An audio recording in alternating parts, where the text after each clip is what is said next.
What's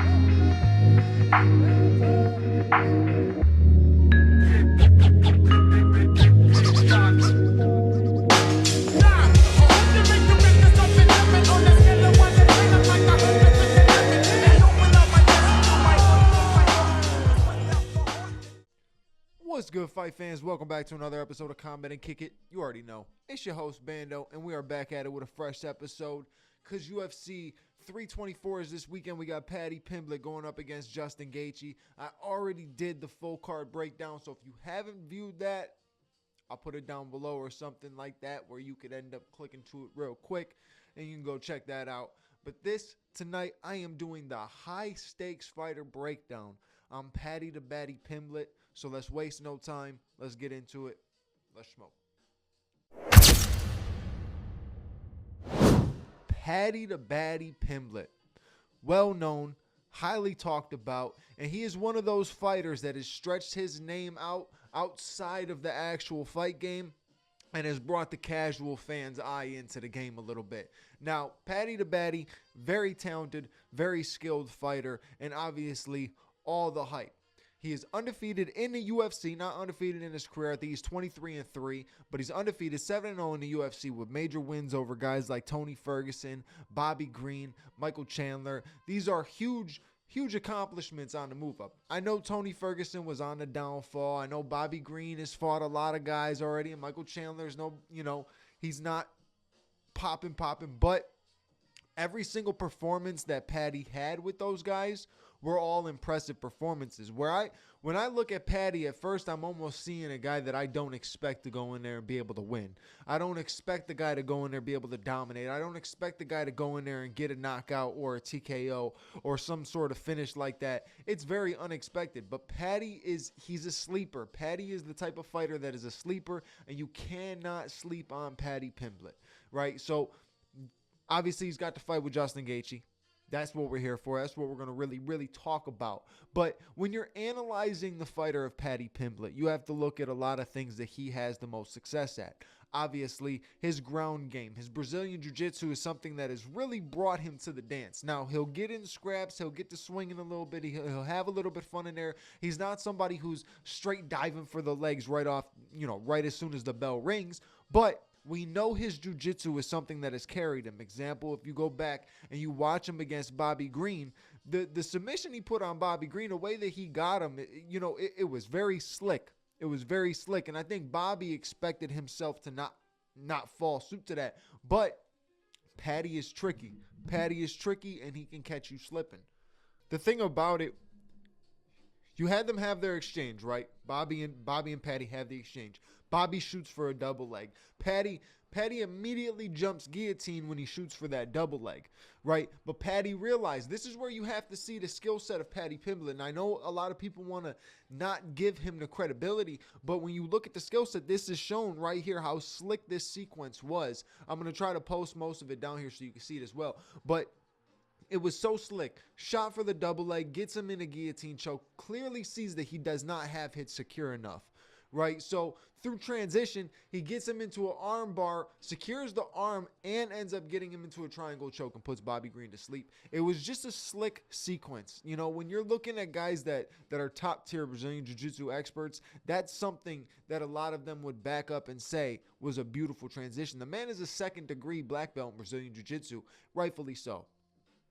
So obviously we know that's a huge danger going into the fight if the fight leads that way.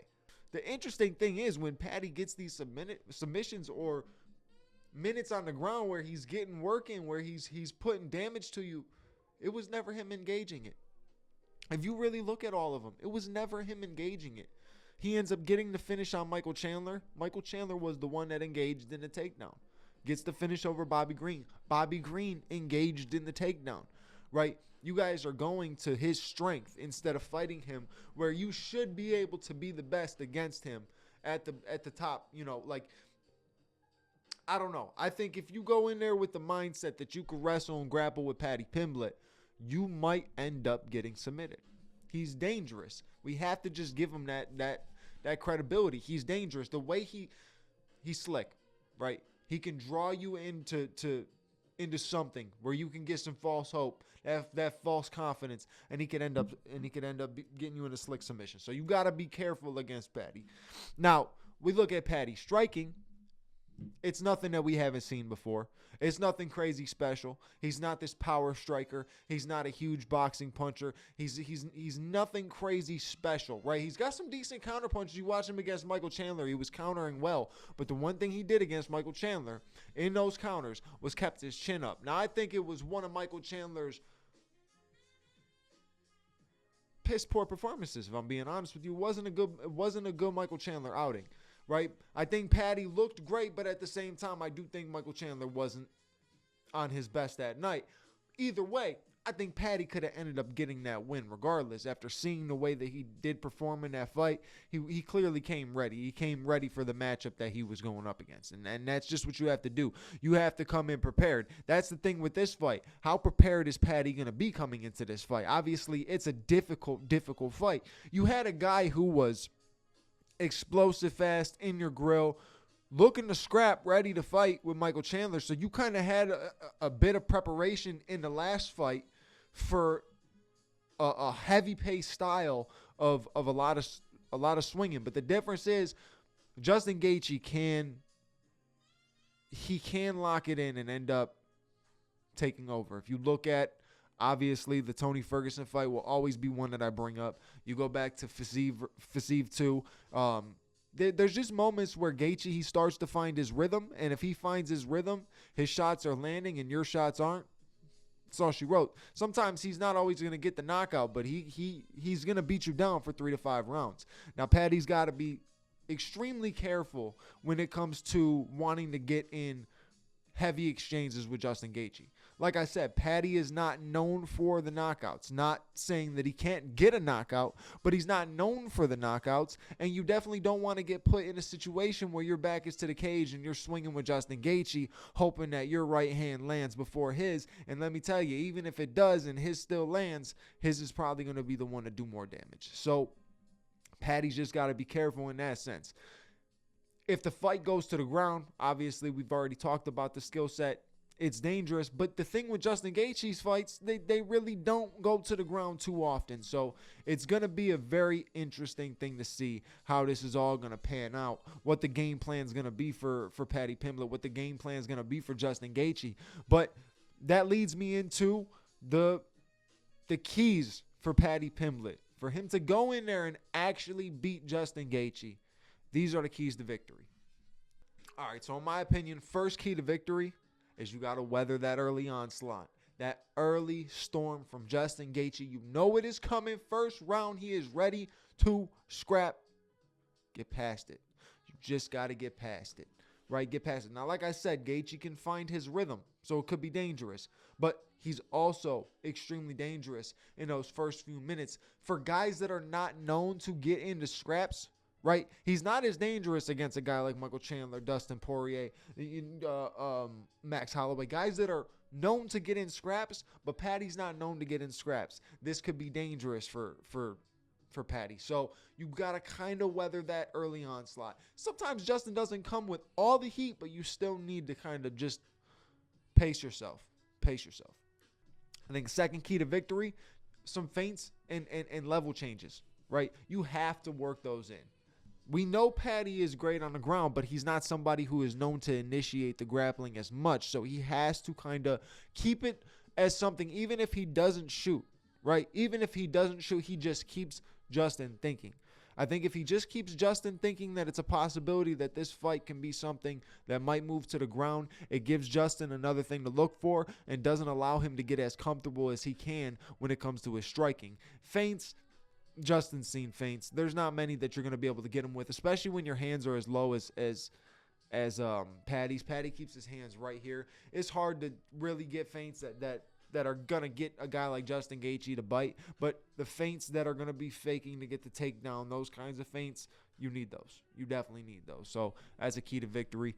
And then the third key to victory, it comes in the same aspect as that last one, but you got to somehow make this fight awkward and force different things and force Gaethje to be in positions that he's not normally in. You have to put Gaethje on his back foot. You have to clinch with Gaethje. You have to try to put Gaethje up against the cage, clinch with him there, force different scrambles. You have to put him in such awkward positions for you to be able to open up something to get him to the ground, or force him to shoot, or force him to make a mistake where you can get a submission and maybe jump the back. We know that Justin Gaethje has had problems with fighters getting his back in the past. If you get Justin Gaethje's back, it's not a guarantee, but for Paddy Pimblett, being a second-degree black belt in jiu-jitsu, he's probably going to be able to secure a submission. So I think he has to make shit weird, right? He's got to make it weird. He's got to come in there a little unorthodox on the whole pressure aspect, on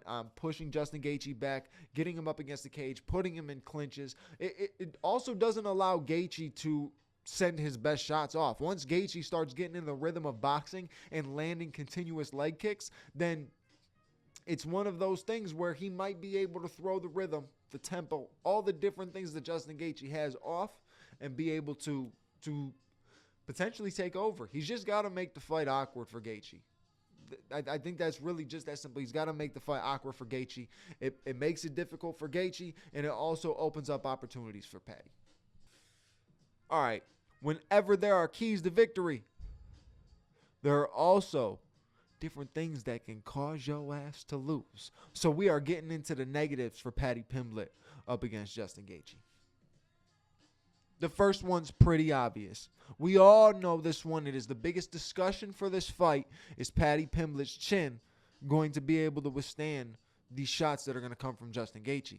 And people ask that not because he doesn't have a chin, but that chin stays way up, hands way down, chin way up. That's Paddy's way, right? Maybe it's easier for him to see. A lot of guys do have problems seeing in the octagon, being able to, I don't know. Whatever the case may be, chin is up, hands are down. It's open. It's open. Now, hopefully he has closed it a little bit. Maybe during this camp, just learn to tuck the chin a little bit more, bring the hands up a little bit more. Maybe he worked on some defensive techniques. I don't know, but he has to be careful keeping that chin up in the air, because if you leave it up there for too long, I said it in a breakdown, Gaethje's going to chuck that beautiful overhand right, and he's going to end the night. And you just don't want that to happen. So hands up, chin down is the best bet. But that's the first negative. We've all seen it. He's done it in every fight. That chin's always up in the air. Chin's up in the air, hands are down low, and this leads me to another negative. He stands upright, and he likes to try to trade leg kicks. This is not the guy you want to do that with. You want to be focused on checking these leg kicks all night. You do not want to try to continuously take a kick, send a kick, take a kick, send a kick, because I promise after 5-6 of Justin Gaethje's leg kicks, you're going to start feeling them. It's going to be a problem, and he's not going to let up all night. No matter how many you land on him, he's going to do the damage to you. You need to not stand so just tall, wide, flat-footed. He was very flat-footed against Michael Chandler. And maybe that's because of the wrestling. Who knows? Paddy sometimes has a little bounce in his step, but he does tend to have kind of a flat-footed stance, and he stands straight up, and that leg is going to be right there to kick. And guess what? Justin Gaethje, he going to kick that motherfucker. And I think the only other negative, and it's not a major negative, is just the 5-round experience between the two of them, right? Obviously, Gaethje's been in a lot of 5-round contests, or trained for a lot of 5-round contests, trained for a lot of championship matchups, a lot of number one contender matchups. He's been in this position. Paddy is now reaching the heights, but Paddy is such a star, I don't think it's going to really make a difference. I don't know if the experience matters as much when you have a guy who has a great skill set and always has had a great skill set and is continuing to improve, with a guy who also has a great skill set but is kind of on his way out of the game a little bit. Now, Gaethje says that if he wins, he wants to fight. He wants to fight Max. He wants to fight Charles. He wants to fight Ilya. I don't see it happening even if he does win, but it's good to know that Justin Gaethje's not going to retire after a win. But does that mean Justin Gaethje will retire after a loss? We'll find out. But that's it for this episode for Paddy Pimblett, right? He's got a lot of different ways that he might be able to win this fight. He has a lot of different ways he might potentially lose this fight. But I think he's going to go in there, and he's going to bring it. He's going to bring it, because Paddy is about that smoke. Paddy's about that smoke with any fighter he fights, and I give him props. This is one of the toughest fights to take in this division, right? Besides the fact that you're in such a wrestle-heavy division, which could potentially benefit Paddy just being on the ground more, but he's going up against a dangerous matchup. That's the thing. You're going up against an extremely dangerous matchup against a guy who is not afraid to get in there and scrap, and he loves to be violent. You got to be careful. You got to be tactical. I think Paddy has a chance, but we'll find out on Saturday. But that's it for this episode. If you guys enjoyed, you know what to do. Like, comment, subscribe, hit the bell notification button so you know when the next episode is out, because the next episode following right after this is going to be the high-stakes fighter breakdown for Justin Gaethje. So stay tuned. Like I said, subscribe. If you've already subscribed, make sure you like, drop some comments. I want to hear who you think is going to win this weekend. What are your predictions for this weekend? Do you think Paddy's got a chance? Do you think Justin's going to starch him? Do you think Paddy's going to sub him? What's going to happen? I want to hear. Let me know in the comments, and I'll catch you guys on the next episode. Your boy Bando is out. Peace.